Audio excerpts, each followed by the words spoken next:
welcome. It is Thursday, March 16th, and we are live here from RSL Auctions in White House Station, New Jersey at our gallery. And we're prepping for a fantastic auction this weekend on Saturday and Sunday featuring the Jim Rocheleau collection of mechanical and still banks. And it will be a live auction, and the auction on Saturday begins at 12 p.m. and then it starts at 10 a.m. on Sunday. Now, Jim was a good friend of mine, and it's a real honor to sell his collection. He died at a young age, very unexpectedly, but just loved his banks. He really spent his last 35 years of his life really pursuing them to the fullest extent. He only liked cast iron. He lived in Detroit. He loved Detroit items. He loved condition. And as you'll see in the banks that we go through, he really built a fantastic collection. I met Jim probably first time in the early 80s. He's part of the Midwest Collectors Group. He was good friends with Dr. Z, Greg Zemenik. He also knew a lot of the major players sort of in the 80s and 90s. Bought a lot of his banks from Donald Markey. He bought banks from Frank Kidd, Dr. Z, as I mentioned, and myself. And he really went after the very best banks that he could afford, specializing in sort of painted cast iron, figural banks, and building banks were sort of the two main things that he went for. Did he ever tell you that he had a favorite, or was there a particular... Well, he loved banks that were made in Detroit, and there's a number of banks that were made in Detroit that he really coveted, but he liked condition. And I would say if there was a favorite, he liked the people. He liked any of the figural people banks. So, we'll start right here, for example. This is a painted baseball player. Yes, this is going to be lot 28 coming up on Saturday.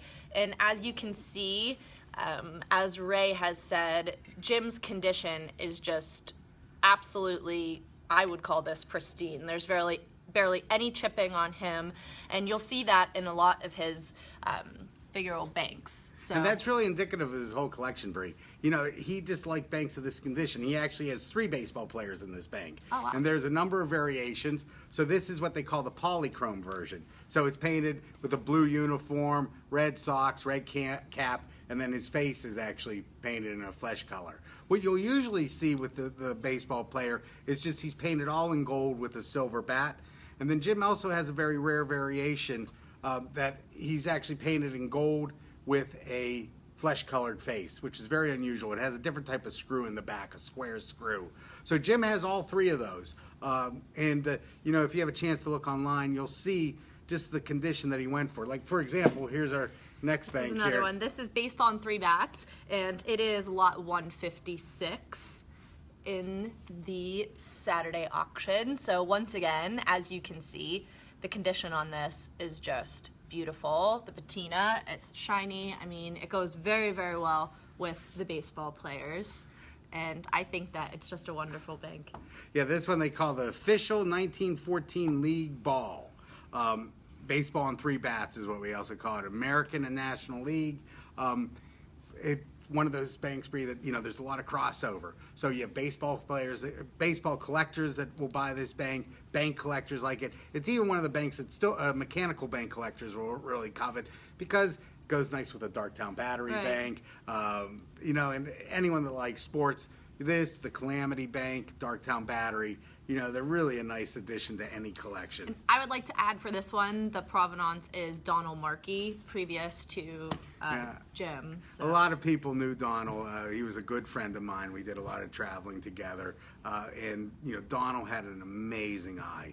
He just really could pick out a real gem of a bank going through. He was part of that era of dealers that would really travel the country. So he would go from here to Detroit, where Jim was from, and literally he'd take 5 days to do that trip. He'd go and he'd stop at like every little shop. He'd poke around. He'd talk to people. He'd get invited to their houses, and it was just the way that the business was done at that time. It was very, very personal, face to face, which was nice. You know, now we do it via the internet like this. You know, things change. I mean, everything changes. But right. Donald was a real legend in the field, and Jim was a good friend of his. They did a lot of trading. So really how Jim got a lot of these very nice still banks is he would trade Donald generally mechanicals, which Jim also liked, and you'll see he has some beautiful mechanicals, but he would trade Jim or Donald mechanical banks for still banks. Okay. And that's how he ended up with a lot of these great banks. You know, and they're just phenomenal. So they really are. So those were our baseball banks that we're going to show with a little history there. And we're moving on to, as I've spoke of, one of my favorites, animals. This is the Chanticleer. She likes her animals. It's lot 120, and it is one of the rarest banks in the collection. It's one of the, it's one of the ultimate still banks there are. The Chanticleer, I believe it was a character in Chaucer's Fables, it really represents the peak of still bank creation. You know, the detailing on the rooster. It's very similar to the A.C. Williams regular rooster, but with a man's face. There's probably only 10 of these known, and this is probably the second best one known. Actually came from the Frank Kidd collection. Oh, wow. And this one, as Ray said, is on surrounded around a fable that concerns the world of talking animals. So you would love that world, wouldn't you? It pretty much, the fable, in summary, personified animals, which is really why he has a man's face. But if you were a talking animal, what would you be? I don't know. That's a tough one. Maybe a puppy. Puppy? They're cute. I'd be a tiger. I like tigers. I like puppies, but I mean, I like all animals. But very good. So that's so a great bank, very, very nice bank. Anyone would be thrilled to put this in their collection. And how many known examples? There's probably only 10. 10, okay. Yeah, it's an extremely rare bank. I remember the day I bought my first one in the early 80s and came out of a Garth's auction. And it was in fair condition, nowhere near this, but I was just thrilled to buy it. You know, it was just very exciting. On this bank and any of the rooster banks, you do have to check the legs. This is basically the only place where it would break down in the legs here. But this one, no repairs or anything. And, again, one of the ultimate still banks that are out there. Fantastic example. Okay, now we're moving on to the alphabet block, which is lot 222. Do you know your ABCs? I do. I believe I learned them in kindergarten with everyone else. Isn't there a song that goes along with that? There is. I think everyone's tired of my musical styling since last live. But all 26 letters of the alphabet are represented on this alphabet block. So that's a 26-sided cube there. I don't know what you would call that. I was a mathematician, but I have no idea what that would be called. I mean, I kind of call it an old school Rubik's Cube. I think it kind of looks like one. But it's a neat and a great example of the purpose that these banks really served as a social learning tool. This was a bank that you could buy for your children, and they would save money, so they learned how to save, but it also would teach them the letters of the alphabet. And and you could say, Bree, what's that letter? I. And with that, I'll give you a penny, and we put a little penny in the bag. So, I mean, it's a neat bank because of that. It really can teach a child. Well, with that, when you place a penny inside this bank, how do you open it? Well, this bank, like most still banks, the only way to get the money out is you have to unscrew it. So there's a little screw that holds the three things together. This bank is actually cast in, let me look here. I should look for it. Yeah, this is actually a 4-piece casting. So it's a top, it's a bottom, and then these two sides sort of lock together. Okay, and if you look at that really closely, now that Ray said that, I didn't see it initially, but you can see that there is, I don't know if you're going to be able to see that on camera, but there is a slight little indentation where you could see that it is in fact 3 sections. That you can. And just a story, Brie. A long time ago, I was at an antique shop, and I found this top half. the H half, which was good because I'm a Harridan, so I like H. And I'm like, I'm going to find the other 3 pieces and be able to make a complete bank.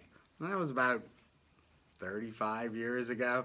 I still got that top somewhere, but it's just going to sit in a drawer. I don't think it'll ever be possible to piece it together. Aw, but you never know. Very rare bank. Again, extremely difficult to get. Will be a great addition to any collection. This is an absolutely beautiful example. Best one I think I've ever seen. I mean, really, really nice. Yes, and that was manufactured by Ives. I'm not sure if we had stated that, so I'll restate it if we hadn't. We're going to move on to some building banks, which I don't believe we've featured thus far yet. I don't think we've talked about too many building banks. And Jim loved his buildings, and it's one of the hottest fields in still banks right now. Painted buildings. They love painted buildings. So the 2 that we're going to show you today are a small crown bank, which is lot 291. And as you can see, once again, condition is just absolutely phenomenal. It's the top of the top as far as this bank is concerned. There are multiple color variations, probably too many to name, and there are also 3 different sizes of this particular bank. But once again, what really, really makes this one stand out, why it's rare, why it's so awesome, is just because of its condition. And that is, like, we're going along with the theme for Jim's pretty much, collection. I mean, look at that, Bree. It's pretty much new, you know. It looks brand new. new. The red is very shiny. It's a beautiful powder blue. And really what sets it off is this sort of like umber, sort of reddish, burnt orange color of the roof with that beautiful yellow stripe going around. Back is as nice as the front. It's really a fairly common bank, but this one's going to do very, very well in the auction. There's a lot of interest. And, you know, this sort of represents the height of condition you can ever get in mechanical banks, or still banks, I'm sorry, in still banks. So that's the crown, and then Very probably nice. Jim's piece de resistance. This is French. the Boston State. That's a Boston State. You know, that's the actual what the Boston State House in Boston, Massachusetts actually looks like. It comes in 2 sizes. This is the small size. Again, this is one of the 2 or 3 best known examples, just near perfect example. If you show them the bottom there, it has the original trap. It's a unique trap to that bank. This bank was made by a lesser known still bank manufacturer called Smith & Egg, E-G-G-E. And made, you know when that was made, Bree? I think This one, I don't have it right in front of me. I think around 1890, roughly. Yeah, I think that was made roughly around 1890. But great example of turn-of-the-century craftsmanship. If you look at the casting with the pillars in front, very fine detail. I mean, just really, really exceptional detail on this bank. I sort of look at, you know, a lot of the buildings. I love the South Churches. I love the Boston State. I love the Palace Bank. Those 3 banks, I think, really represent the ultimate in that turn-of-the-century casting techniques. Beautiful design and everything. They really are, and they look absolutely stunning when you line them all up on a shelf. They're all different colors. Even if we hold these 2 next to each other at the same time, you can see that the colors just pop. And when you put them on a shelf like the one we have behind us, and you line all the different size buildings up, it really makes for an amazing display.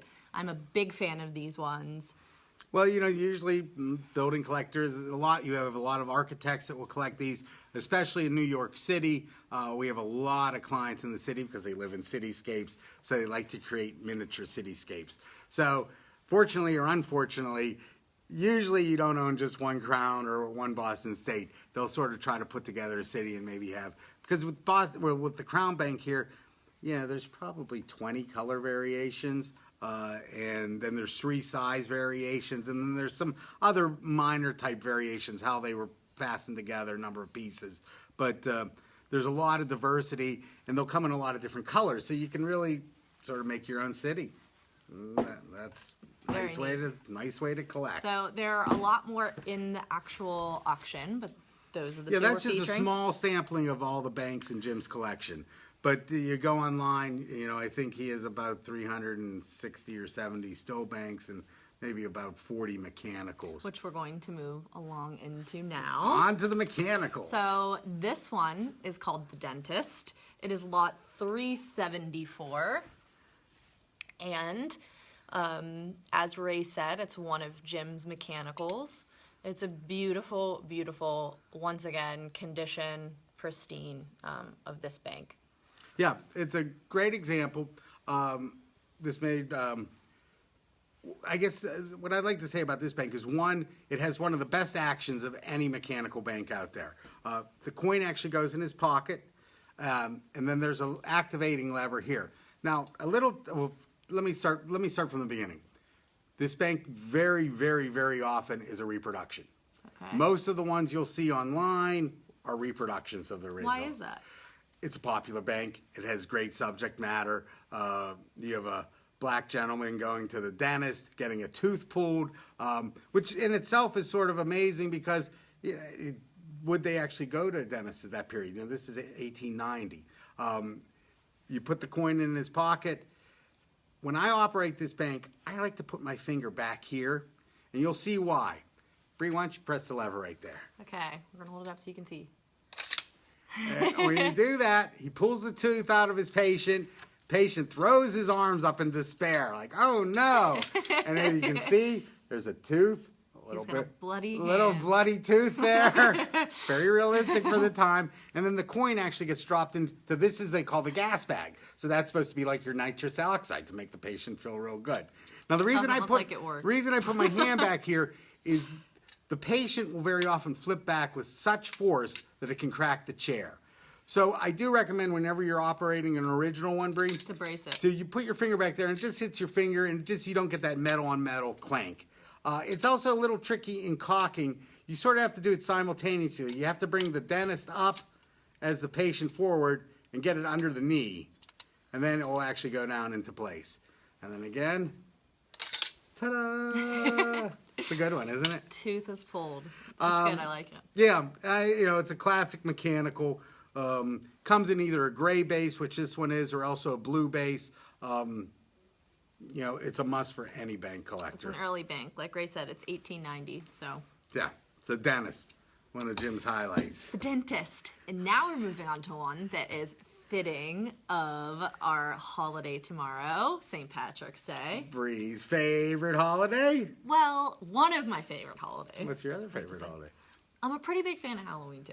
Well, Halloween's a good holiday. I'm Irish, so I do love some St. Patrick's Day. And she also loves pigs. So how could you not like this bag? This is Paddy and the pig. And like we said, this is an Irishman. So as you can see, he has a little 3-leaf clover on the top of his head. And he's got a little flask of his Irish whiskey here beside him on the side. What's an Irishman without whiskey and a pig? Right? All he needs is a big beer. And that's right. So did you show how it works? I did. Coin goes on his nose, so it sits right on the pig's nose. And then when you press the lever and back, he kicks it into Paddy's mouth. Now this bank was also reproduced. This obviously is an original, but not nearly as much as the dentist bank. It comes in a blue blanket, in a blue jacket, and then also comes with a green jacket. Green's probably slightly rarer, and for an Irishman or Irish woman, you probably prefer green, but usually you'll see it in blue. He has a little kerchief, bow tie, little shamrock. Bree said it's only 3-leaf clover. It is, unfortunately. Why isn't it 4? I don't know. I'm not sure. But this is a beautiful example. Really, again, anything in Jim's collection, which is the first day of the sale, you will not go wrong with. I mean, everything is fresh. He loved buying things straight out of the house from the original family. His business allowed him to get into the house. So he did a lot of renovation work and he was a builder in the Detroit area. So it enabled him to get into a lot of houses, which, when he was in there poking around, they said, well, I have a bank in the attic. Found treasures. So that's where a lot of his banks came from. And that bank also is provenance to Dr. Z, who Ray had mentioned earlier. Dr. Z was one of Jim's best buddies. So we miss you, Jim, but your banks are going to go out to the world, and they'll all find happy homes, and everyone's going to be thrilled with what they get.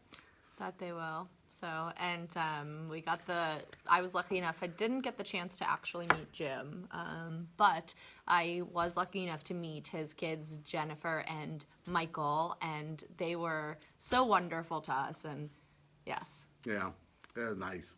So Very nice to meet them. So that's our Saturday sale. that's our Saturday sale. And then, I don't know if I showed the catalog at the beginning, but the blue catalog with all of Jim's, not all, but a good selection of Jim's still banks are on the cover. So this is the Saturday catalog. And then day 2 of the auction is Sunday, and this is our Sunday catalog. And for Sunday, it really represents more of the entire toy field. It's well-rounded, so there's folk art in here, there are some German toys, there are some layman's, and pretty much you name it, we have it. We got boats. We have boats, yes. So there's a little bit of something for everyone in this sale. But we're going to start by featuring some penny toys, which is a field that I particularly like. And we have about 40 of them in the sale. I just think that they're adorable, they're small, most of them are no bigger than 60 millimeters, so they're just really nice. And you can display a bunch of them on a shelf together, and they look great. So I felt that it was appropriate to show a penny toy reference book. And this is pretty much the definitive reference book for penny toys. It was written by David Pressland, who we actually have one of his rarest toys, rarest penny toys in this auction. So it's just really a great reference book. It tells you everything you pretty much would want or need to know about penny toys. So they were, called penny toys because they were sold for a penny. They began in London. They were sold, they started selling them in the late 1800s and went up until the early, 1920s, 1930s. And the ones that really stood the test of time, they were made out of all different materials, but the ones that you'll see are most widely collected are the ones that are the tin lithograph. And that's mainly just because it was the most durable. They survived the test of time. They did. They survived. So they were also made out of wood and celluloid, paper, and so. And didn't she tell me? I didn't know this. She's teaching me stuff on this field. I guess the original penny toys were actually fashioned by monks, sort of for people on pilgrimages. They were. Well, actually, penny toy, a lot of different little toys that were sold early on were considered penny toys. They started in the early 1700s, and they were made in the Roman Empire. And then those were the first ones. Those were the first ones, and then it went to monks. Yeah, the monks were. I think the Roman Empire was much earlier. Much earlier. Then it went to monks, and they would make what we would consider today German flats. They were toy soldiers. Yeah. And the monks would sell them as penny toys to raise money for their cathedrals and their monasteries and different things like that, and they were collected. That's where they started. And that's really where they started, but they were sold on the streets of London, they were sold in arcades, they were sold in department stores, they were given as party favors, and in department stores they would be sold in groups of 40 to 100. They would be used to decorate Christmas trees, and I think a Christmas tree would look amazing with some penny toys. I've seen that before. Yeah. I've seen where they take a feather tree and hang 100 penny toys on them, and I mean, for a toy collector, it's the ultimate. Yes. Really nice. So, love the field, and we're going to get started with a fun one. We get to demonstrate it for you. This is a Wright Brothers early biplane. It's going to be a tandem demonstration. It's lot.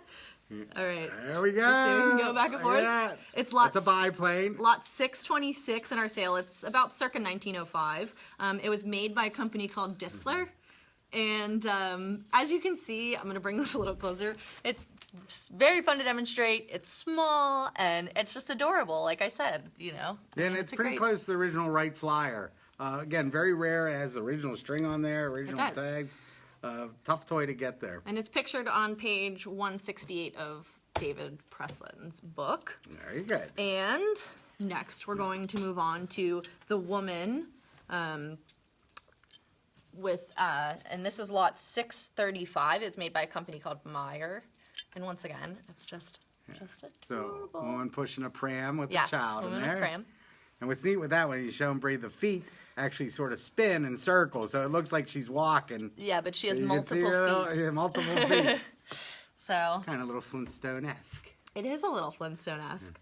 So that's our one with Dram. Then we have a girl feeding the chicken, which is a pretty rare penny toy. It's lot 616. It's also made by Meyer. And if you press this little lever here, the chicken goes down and he has a little snack.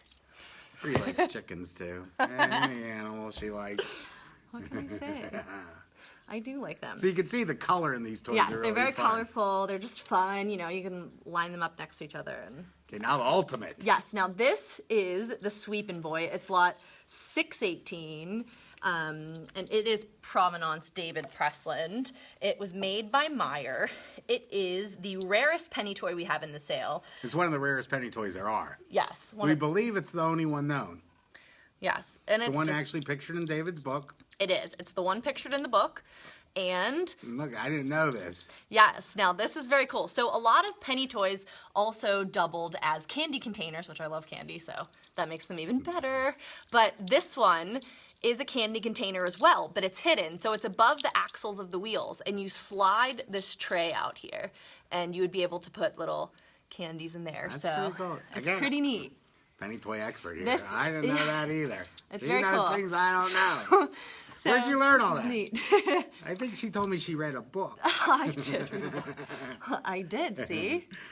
What's You a know, book? this book is a very great book. That that was teaches you all written kinds of things. by David Pressland. So, yeah. So that's our those are penny toys. Yeah. And How many do we have in the sale, Brie? We have quite a I few. said we have about 40 in the sale. So there's a nice selection of penny Nice toys. selection, basically any price range. Yeah. The chimney sweep with the little boys going, break a record, I think. It's a very, very nice penny toy. So, okay. So that was our little Okay. selection of those. And now we're going to switch gears a little bit. Now, this is appropriate with the snowstorm. See where we're at. Okay, we are moving on to Woman with Muff. There she we like to is. call her. The woman with the muff. She's on the cover of our catalog for day 2. And she actually, you can wind her up, but she's made of, there's some cloth on here, and or some felt, I'm sorry, and also tin. But her face is in very nice condition, and she is pretty rare. Yeah, Frederic Martin. She's French. He made a lot of great wind-up toys, all sort of novelty. Again, sold in small toy shops. She doesn't have a whole lot of action. Basically, just sort of waddles along, like many of his toys. But this is considered one of the rare of that type of toy that he made. And just, you know, a nice addition. Again, Martin maybe made about 200 different toys. And sort of a collectible field in itself, much like penny toys or layman's. Sort of hot right now. Martin, hot word. Yes. So French, Martin, once again, I don't know if I mentioned it, lot 584. So Woman with Muff. Next, we're moving on to a hand-painted German donkey cart, lot 519. Now, hand-painted German tin is extremely difficult to get in nice condition. They did not prime the tin, so it flakes very, very often. This is probably one of the nicer hand-painted tin toys we've ever handled. All original, really unusual. Bree, show them the seat around the seat. That's actually lead around the seat that's been applied to the tin. Extra technique and step, making it a more expensive toy at the time. Again, we sort of call these novelty toys, and it's a girl riding a goat cart, but just the condition on this toy is very exceptional for that type of toy. They rarely you'll see them in this kind of condition. Very, very nice. Yeah, a nice toy. Very nice. So that's our hand-painted. So again, we have a big Tin. selection of novelty toys. There's a lot of different, we have some tin litho comic toys, Mark's Merry Makers, Ham and Sam. So there's a lot, again, to look at. Yes. So next we're going to show you our Marklin sub. And we also have a great selection of boats, as Ray had 20,000 Leagues Under the Sea. as Ray had mentioned. Look at that beauty, Bree. This is lot 675. This came in 4 sizes, and it actually did work. Oh yeah, these actually work. You can set them to dive. You can still set it to dive. Yeah, again, Marklin, they made the subs, I believe, in 4 different sizes for this series. This is the second largest. It's 22 inches. Yes. Has original periscopes on top there. and then actually in the center here, you can unscrew this piece, and then that actually is where you wind it up. That has the mechanism in it. All original. This one actually has the original box. Just a really nice, fresh, out-of-the-house type piece. No restoration to it whatsoever. Original flag, again, original periscopes. We have a nice little sampling of boats, but I think this is one of the prettier ones that we have in the sale, if you're a submarine guy. So for all you submariners, this is the toy for you. Yes. And I haven't been brave enough to actually test it out, but... I was thinking this summer we're going to do a little shoot where we're going to use a couple of the boats in the pool. That's a surprise I've been thinking of. That'd be fun. Okay, so stay tuned for that. All right. So you got the Marklin subs. Again, a lot of European toys. What else? What are we featuring now, Brie? We are moving on to Clockwork. Ah. So we have a couple Clockwork toys in the sale, but we're going to feature 2 here for you. This is Ives Preacher. This is the Preacher. He's up there preaching at his little stump. He has a Bible in his hand. They actually call this the New Preacher. I don't know if I told you this. These are made by Ives, roughly 1880. It's a Clockwork toy, so there's a key. Goes in. Can wind it up. I can't see. I can't see, Brie. There we go. You got it. We have some bright lights in front of us right now. Okay. As you can see, he's preaching away. There he is. He's giving the Sunday sermon. He is. Now they call this the New Preacher. There are actually 3 variations of this toy. The New Preacher actually has a rounded pulpit. The earlier ones have a more rectangular pulpit. The earliest version is actually painted, whereas this is just a varnish covering on the toy. This is actually the rarest of the 3 because they only made this sort of at the end, so toward the end of the production line. So probably this was made right around 1900, 1895. Again, these were parlor toys. You would wind up, put them in your parlor after dinner. It was the entertainment. No TV, no internet, anything like that. So great toy, true American folk art in my opinion, even though it was mass produced.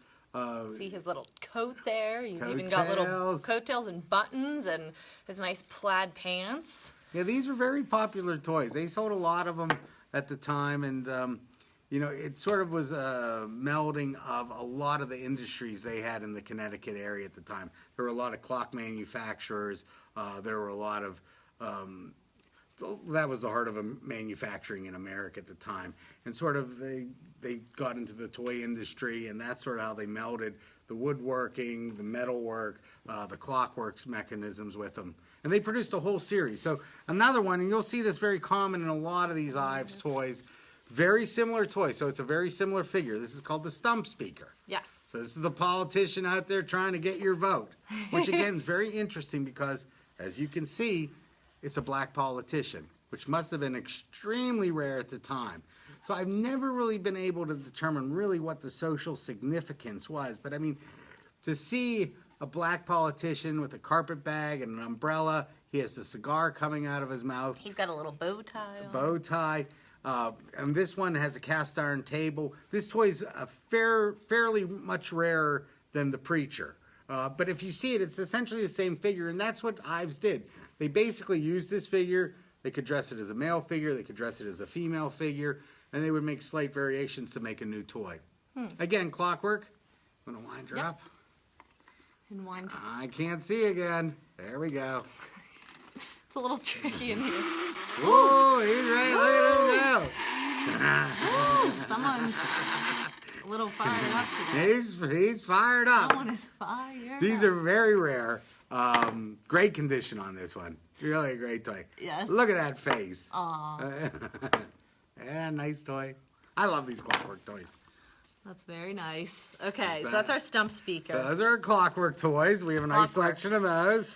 And now we're going to switch gears again, and we're going to move into some folk art. Folk art. So we have You ready these for little, this? we have these little fun guys, and they're called the French Jointed Soldiers. These are about, what, 1880? Yes. Are you ready on 3? Yep. Say hello! So There's really dancing for joy. fun. Again, beautiful toys. Could have been sold as ornaments for a tree. You know, there's a lot of purposes My for leg's caught in my leg. Ah, that guy's very My leg's flexible. stuck. But it's stuck. interesting because they're painted with a blue uniform on this side, white uniform on the other side. Okay, I got What'd you it. do, I got it. little I got soldier it. over Mine's there? double jointed. Okay. Ready? Woo! So, they're a fun. lot of fun if you look at their faces. Really pretty face. They are cool. I do like how they're both sides, and that's just a very neat piece. Nice little group there. Okay. They're sold as a pair. Yes. So the two are in one lot. Sold as a pair, and they are lot 783. So you can look for them. And then we also have a bigger piece that I have to reach Bring over it on up. to bring up. But this is called Out for a Spin. It is lot There you go. 790, and it is actually a folk art sculpture, is what Beautiful we're calling carving. it. It Yeah. is beautiful.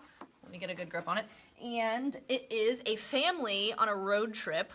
So as you can see, you've got the father, the mother, and the son, and they also brought their little dog. You see a little dog in there? That's my favorite part. But really, the craftsmanship is incredible. Yeah, in you there. can see the grill on the front there. It's very probably made by nice. an unknown artist. We believe it came out of New Jersey, so we believe it was made in New Jersey, probably the 1930s. But just really beautiful. You know, I don't know if I want to call it tramp art, but just a nice piece of early American folk. Figures are beautifully carved, nice detailing on it. Really has a nice presence. Very, very nice piece. So It's one of our bigger pieces. it is big. Let me set it back down. But that's Out for a Spin.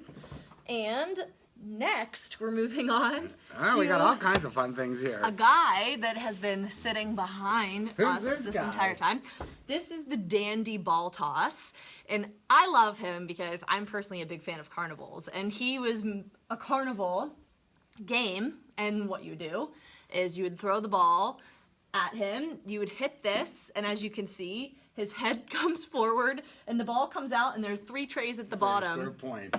And you score points. It's kind of like the game Plinko, if you ever watched that, and there's different slots on the bottom. So I don't know if you can see that in between us, but there's 6, 7, and 8 on the bottom.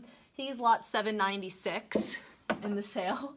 He's very colorful, and we have him up sitting on a chair right now, so he's really not, I mean, he's not that tall. He's It's made out of paper mache Sitting right and here. wood. Beautiful color and condition. You know, nice accent piece if you sort of have a game room or some sort look, of he's- bar area. I'm gonna bring him a little closer because his face. You have to see his face. I mean, frankly, he looks a little scared. He looks scared, but I think that I would look scared too if people were throwing balls at me. So. Yeah. Okay, so that's him. So a little ball toss game. Okay, ball toss. And we also have a couple other, actually more than a couple, but a lot of other items behind us in our backdrop here. And everything that you see on the shelves behind us and these big pieces are available for sale outside of the auction. Yeah, this So- is more of our show inventory or what we bring around to the various shows that we do throughout the year. Yes. Everything on the back wall. And, you know, just over here, we have a nice little Barber pole about 4 feet tall, probably about 1880, 1890. Nice original surface. Again, great decoration in your game room, pool room, billiard room. They have those in all different sizes that you would Yeah, see. I mean, we have I think one over here about 7 feet tall. Yeah, but this one's a nice size. I But think very usable. it's, Yeah, some of the big ones, they're very big. You need a tall ceiling. You need a big area to place them in. But this one's pretty versatile. I feel like that it would look nice in any game room or Exactly. in any home. So. And again, that's now nice. another nice piece of folk art here, made in the 1950s, but a nice little chimney sweep carrying his ladder, has a little bird sitting on top of his head. He's done by an artist, I can't remember his name right now, but it's done by a known artist of that time, but nice form. Again, great decoration. And he's cute, and he's pretty brightly colored. He doesn't seem it in the background there, but his shirt's green, and he has blue pants and a green hat. So the little bird is very cute. So we have him. And then Ah, we also very rare. have, yes, excuse me as I walk over here, a cigar store Indian. And it was a Rob Indian Chief. And it stands, probably the Indian itself, about 4 feet tall. So it's on a pedestal or a platform. Yeah, it's on a trapezoid platform there, or pedestal.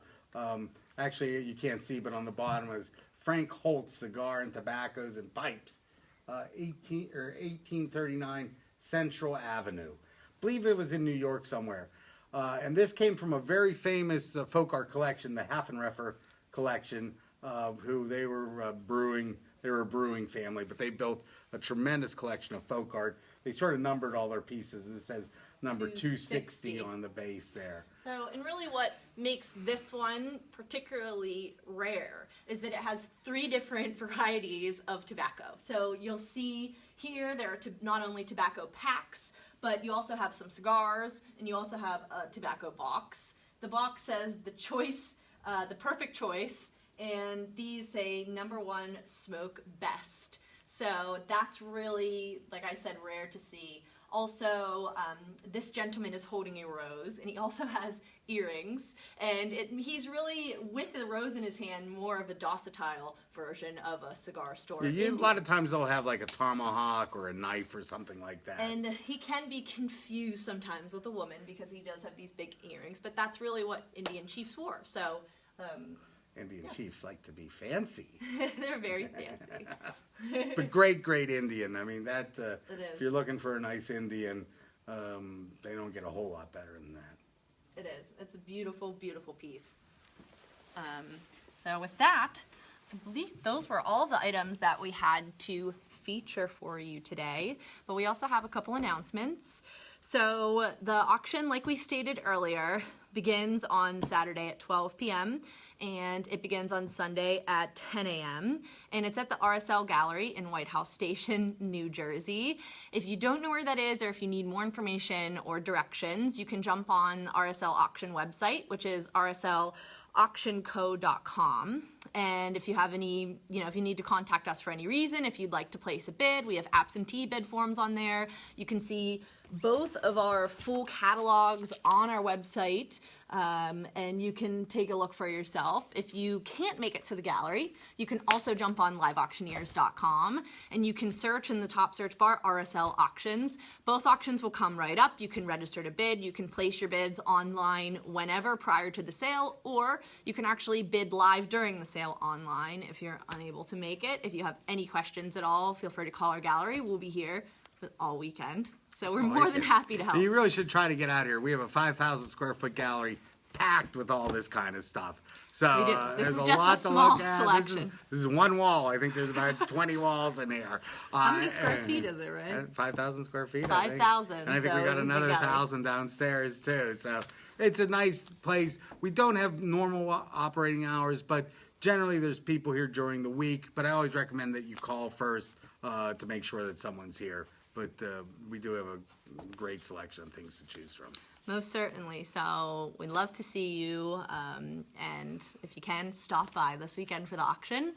And following the auction this weekend, our next Old Toy Soldier auction is going to be on April 7th, 8th, and 9th. It is up online on Liveauctioneers right now, and you can find it by searching Old Toy Soldier auctions. It is the Norman Joplin collection of non-military and civilian figures. It's beautiful. I love it. They're really rare items that Norman has collected through the years, and I think it's a must-see if you're a soldier collector. Lots of good animals. There's a lot of great animals, and it also features 9 lots that were from the Malcolm Forbes collection that was auctioned at Christie's in 1997, and a couple of these lots were actually also featured on Strange Inheritance if you watched that show. So they were just discussing that, and we have some of those items. So you should definitely, if you're interested in that, you should check these out. They haven't been actually available for sale since the auction in '97. So 20 years ago. Worth the look. And the next Cyber Toy auction is going to be on May 6th. It is not online yet, but it will be, and it's an online-only sale. We don't have an exact lot count at the moment, but it's going to feature toys, cast iron toys, and some celluloid. So And yeah, their price points are, you know, it's a lower price point, but there's something there for everyone too. Yeah, it should be a fun sale. Should be a fun sale. Okay, now we got a special surprise. And with that, We want to leave you with something very special. You know we play with toys all day long, so we got to have fun. We do. This is an auction. This is a trade stimulator. Okay. Look at my beautiful partner over here. Say, that's all, folks. Thanks for watching, everyone. we hope to see you Saturday. Thank you. Bye now.